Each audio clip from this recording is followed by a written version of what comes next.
Hi, I'm Mary and welcome to my channel. If you like home decorating, gardening, crafts, holiday decorating and cooking, anything to make your home more welcoming, then you're in the right place. Don't forget right now to subscribe and hit that notification bell so that you know whenever I have put up a new video. Now, today we're going to be doing a tour of my garden, and what I did, gardening friends, was videotape all along through the month of July, and I tried to catch some of my plants at the peak of their blooming time so that you could see them and, you know, maybe make a decision about adding them to your garden in the future. So let's go see the garden. Here we are at this corner of my garden where my Japanese tree lilac is now in bloom, and unfortunately some of the blooms are a little bit past their prime, but I wanted to come up here and give you a look at some of them that are just gorgeous right now. So let's see if I can come close here so that you can see how they look. Aren't they just, they're just fantastic, so pretty. You can see some are still waiting to open up their little buds, but oh my goodness. And guys, also, they are so fragrant. They have the sweetest, lovely fragrance. So the Japanese tree lilac is a smaller growing tree. I think it only gets to about 20 feet tall. So it is a great tree for the small garden, and also very lush, and I think it's pretty easy to grow here in the Rocky Mountains as well. So it is a great addition to any garden. Let's step back here a bit again.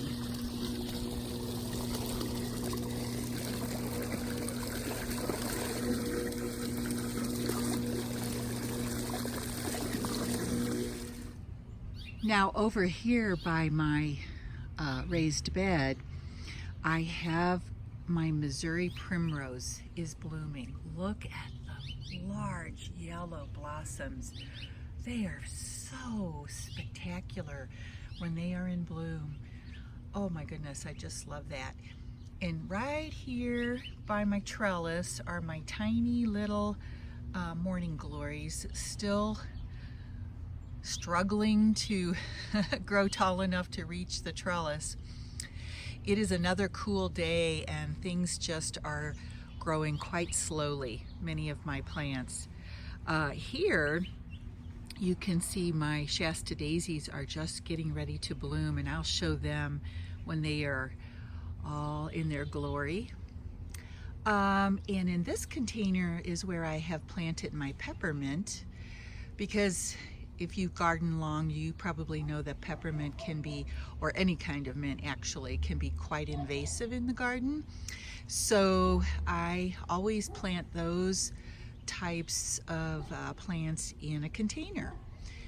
Keeps them all rounded up. You still get to have them in your garden, but they do not cause a problem for you. So there's that Missouri Primrose again.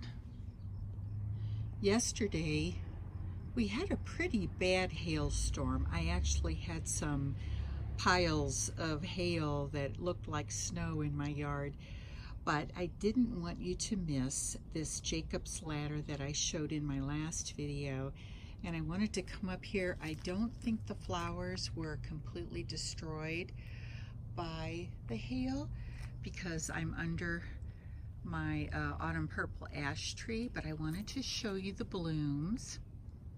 And you can see there are buds that have not quite opened yet.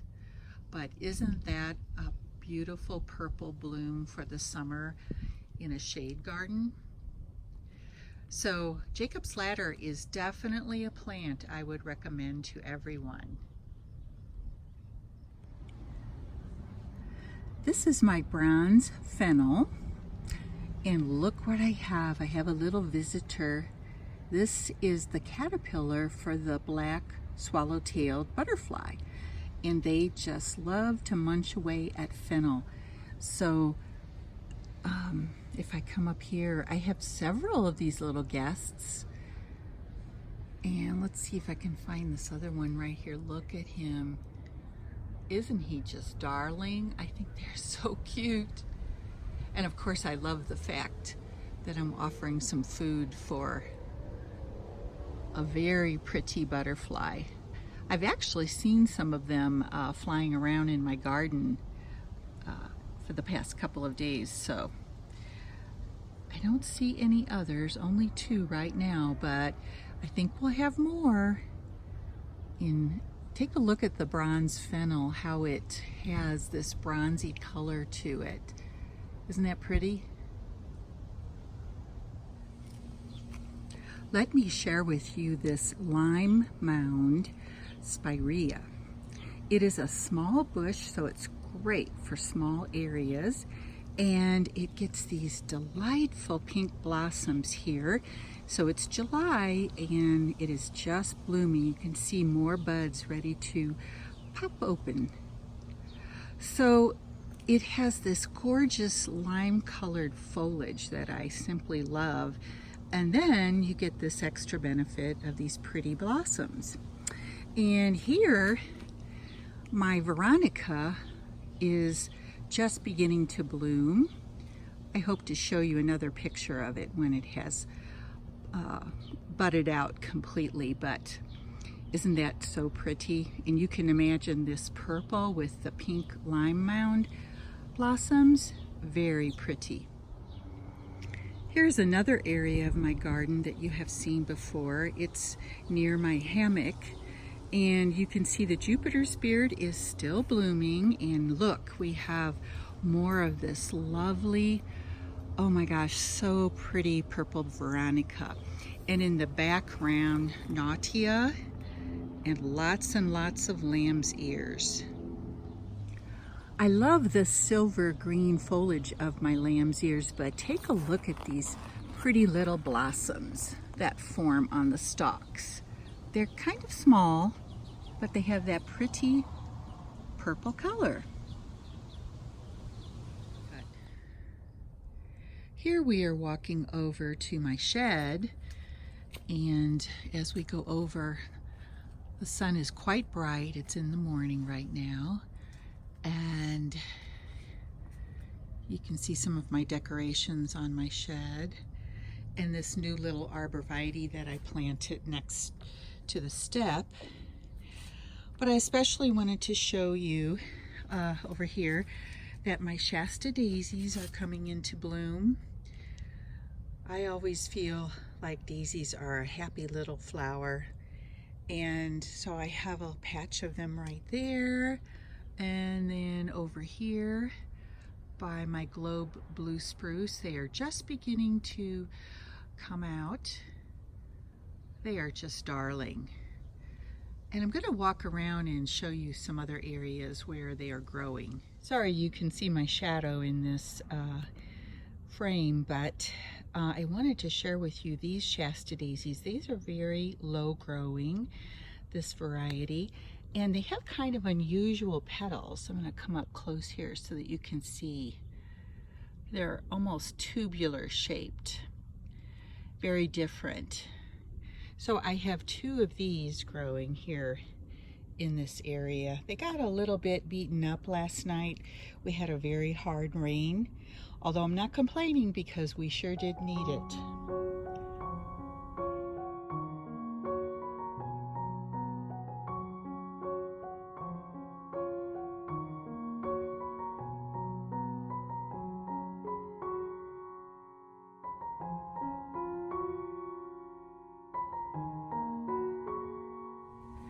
These are my lovely daylilies, and the variety is called Happy Returns, and they are quite prolific. They produce many blooms and multiple blooms per stem, as you can see here. Here I have one bloom. Isn't it gorgeous? I love that lemon yellow color. And then you see we have more blooms per stem. Here's another one here that has 3 blooms on the stem. And we all know daylilies get their name because they only last 1 day for each bloom. But when you have so many multiple blooms, it seems as if your plant is just full the entire season. While this section of my garden is still in the shade, I'd like to give you another look at my Happy Returns daylilies, and then we'll swing over here. This is especially gorgeous, these Asiatic lilies. They are sort of a dark, almost burgundy center with lighter edges. They're simply gorgeous. I don't know the variety because I planted them so long ago, but I did want to share them with you. Next, I would like to walk you down this path here into the area where I have a very, very large patch of rose Campion growing. Let's see if I can get over there. Oops, sorry, a little bit shaky. Look at how many rose Campion are growing here. This plant very readily reseeds and volunteers around your garden, and I guess you consider it invasive, but it's very easy to pull out any plants you don't want. And of course they are growing here amongst my irises.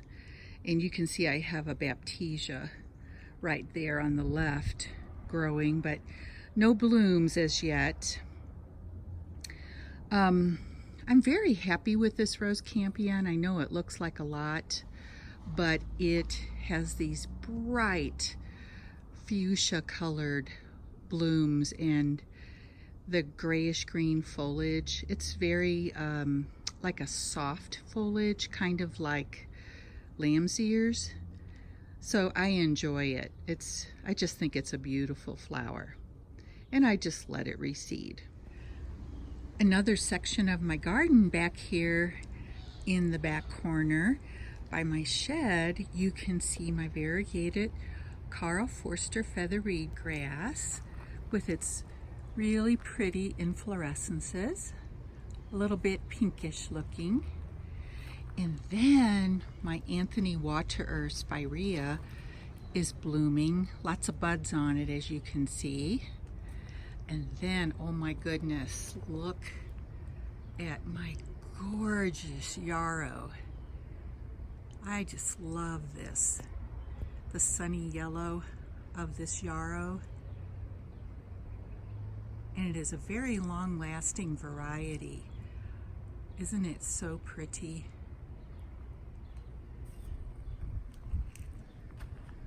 What a lovely little scene here. Thank you all for watching. I hope you enjoyed seeing what was blooming in my garden in July and maybe got some ideas for your own gardens in the future. And my next gardening video will be at the end of August, when I will be having filmed all my late summer blooming plants for you to see and maybe do some planning for your garden for next summer. Sad to say, our summer is starting to come to a close. Isn't it the saddest time of year for a gardener? Well, this is Mary saying goodbye. I hope you all are doing very well, and thank you so much for watching.